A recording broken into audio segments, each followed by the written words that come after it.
I'm going to go through really quickly the 10 different things, but what I want you to do is be able to memorize these 10 things. And so what we're going to do is we're going to go through, and I'm going to teach you this very quickly, a way of putting it onto your body. And we're going to put it onto your body just for ease. So I'm going to give you the 10 keys to having an ageless mind. Every single one of them you've either heard me say or you intuitively know that these are important. That's not the reason I'm saying it. The reason I'm saying it is to take knowledge and turn it into power, and I want you to take those ideas and have them have real impact. And what I want you to do is when I'm going through it, I want you to cycle through and on a piece of paper, rate yourself. On a scale of 0 to 10, how well am I doing in that category? 1/3 of your memory is predetermined by genetics and biology. Let's say 2/3 in your control. These are the 10 things I would focus on. So the first one is a good brain diet. Good brain diet. So on a scale of 0 to 10, what's an honest assessment? If you're honest and true to yourself, where are you on your diet? So we talk about the most important foods for your brain that are neurological, like protecting, neuroprotective. So we're talking about avocados, we're talking about blueberries, or what I call brain berries, right? We're talking about broccoli, we're talking about eggs, if that's allowed by your diet. We're talking about coconut oil or olive oil. We're talking about green leafy dark vegetables, wild salmon, if you're allowed to, if that's part of your diet also as well. Turmeric. I do every morning. I do like an almond turmeric like tea, right? All these things are neuroprotective. Number 2, killing ants. Automatic negative thoughts. How well are you controlling your self-talk?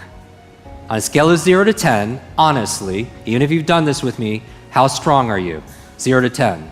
Do your thoughts make a difference? Yes or yes? If I say constantly, I'm getting too old, is that going to be self-fulfilling? Yes or yes? If I say I'm forgetful, I have a bad memory. If you fight for your limitations, you get to keep them. So your mind is always eavesdropping on your self-talk. That's number 2. Number 3, exercise. And really what we're talking about here is movement. The number 1 function of your brain is to control your movement. All right? That's why we know there's not just a brain-body connection, but a body-brain connection, that using your body in different ways stimulates neurogenesis, it stimulates neuroplasticity, it stimulates brain-derived nootropic factors, which is the fertilizer for making new connections. So you have to move, but we live in a very sedentary life. Right? I was reading this book talking about barefoot kids and how we're taking away seesaws and swings and all these things. We're overprotecting them, and we're keeping them in a very sterile environment. They're not moving as much, right? They're always on their devices, and they're not getting the brain growth, right? And it's leading to learning challenges and so on. But how much are you moving every single day? They say sitting is the new smoking, right? You do not want to sit 8 hours a day and just study. I'm going to go through the rest fast. Number 4, brain nutrients. Brain vitamins. Because we're traveling, we're maybe going to eat the best foods ever. Are you supplementing with food? There are certain nutrients, and I would make this a no-brainer. I would just go to your functional medicine doctor and get like hormonal tests, full spectrum tests, food sensitivity, and just see what your baseline is, because I really do believe people are bio-individual. Like, and I've seen all the research, talked to so many individuals, find out what works for you. Because the most important supplement is DHA for the brain. DHA.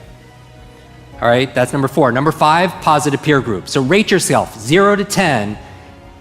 How inspired, encouraged, challenged, energized are you by your peer group? And again, peer is choice. I'm not talking about your family, although they maybe are your peer, but the people that you choose, right? So either get a new group or choose who you're gonna let affect you, positive peer group, because it really affects your brain, 0 to 10.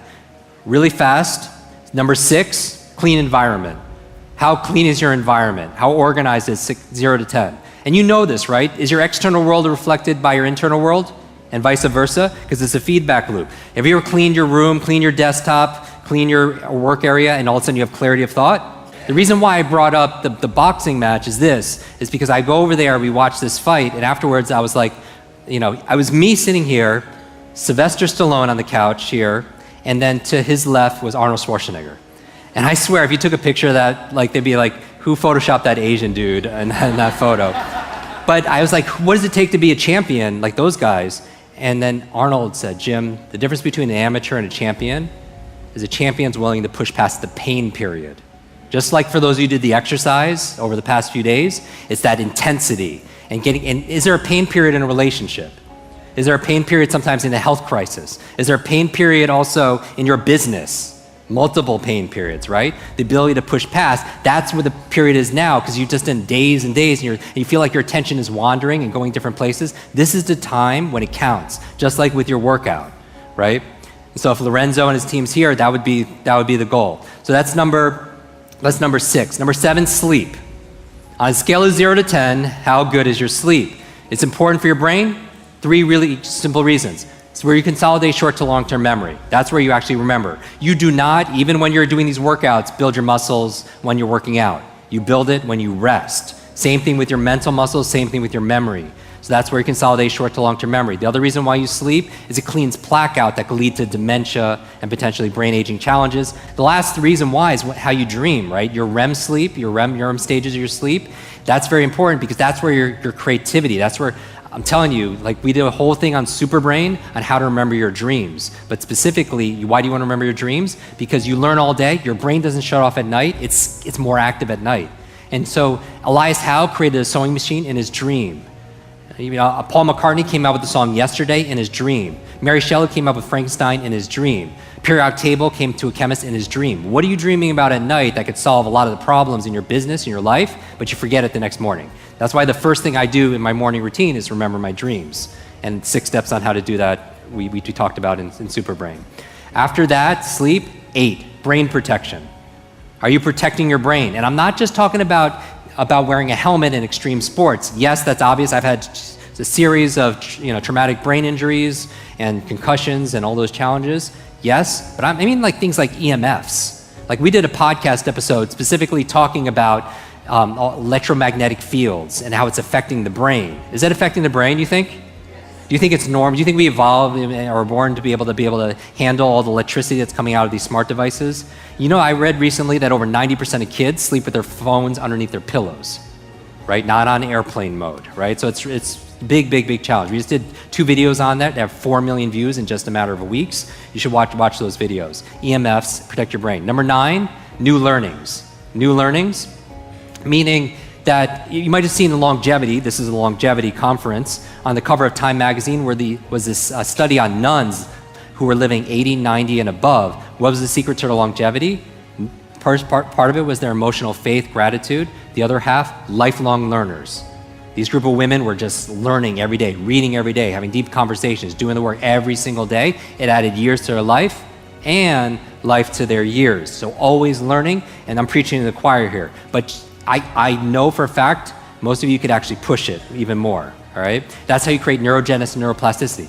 If you want to know the secret to having an ageless mind, neurogenesis says you could create new brain cells the day you die. Neuroplasticity is saying you can create new connections the day you die.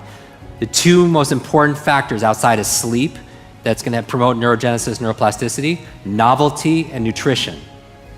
Just like your body, you have to give it novelty or stimulus, and you have to give it nutrition and feed that muscle. Does that make sense? Same thing with your mental muscles. So novelty of movement, novelty of ideas. But most people, as we grow older, and I mean chronological age, we shut down because we feel like we know everything, right? So there's no novelty that's there. There's a Rumi quote that said, "Sell your cleverness for bewilderment." Like, when's the last time you felt bewildered? Remember, you don't have creativity or have focus or have a memory or have bewilderment or have love or have motivation or have energy. You do those things. You do energy, you do creativity, you do focus, you do bewilderment. So we're taking nouns, turning them into verbs, and we're taking a structure, a process, a strategy, and how you can replicate that at will. And finally, the last thing, number 10, stress management. And this is the invisible one, right? Nobody wants to talk about, but you're under how many people didn't realize how much stress they were under until they were like hanging out here on the beach? Because it's like fish, they don't see the water because it's there all the time. But we are under so much environmental stress, pollutants, environmental stress, emotional stress, work stress, cognitive stress, financial stress, and we don't realize that. But you don't get the best of the best out of that, right? It's good for fight or flight, sympathetic mode, but when you want to be able, it's not good if you need to think. If you're stressed, it doesn't help you study. When you're stressed, it doesn't help you give a presentation. When you're stressed, it doesn't help you perform cognitively because it shuts down cortisol, adrenaline, big parts of your brain. So stress management. So how are you managing your stress?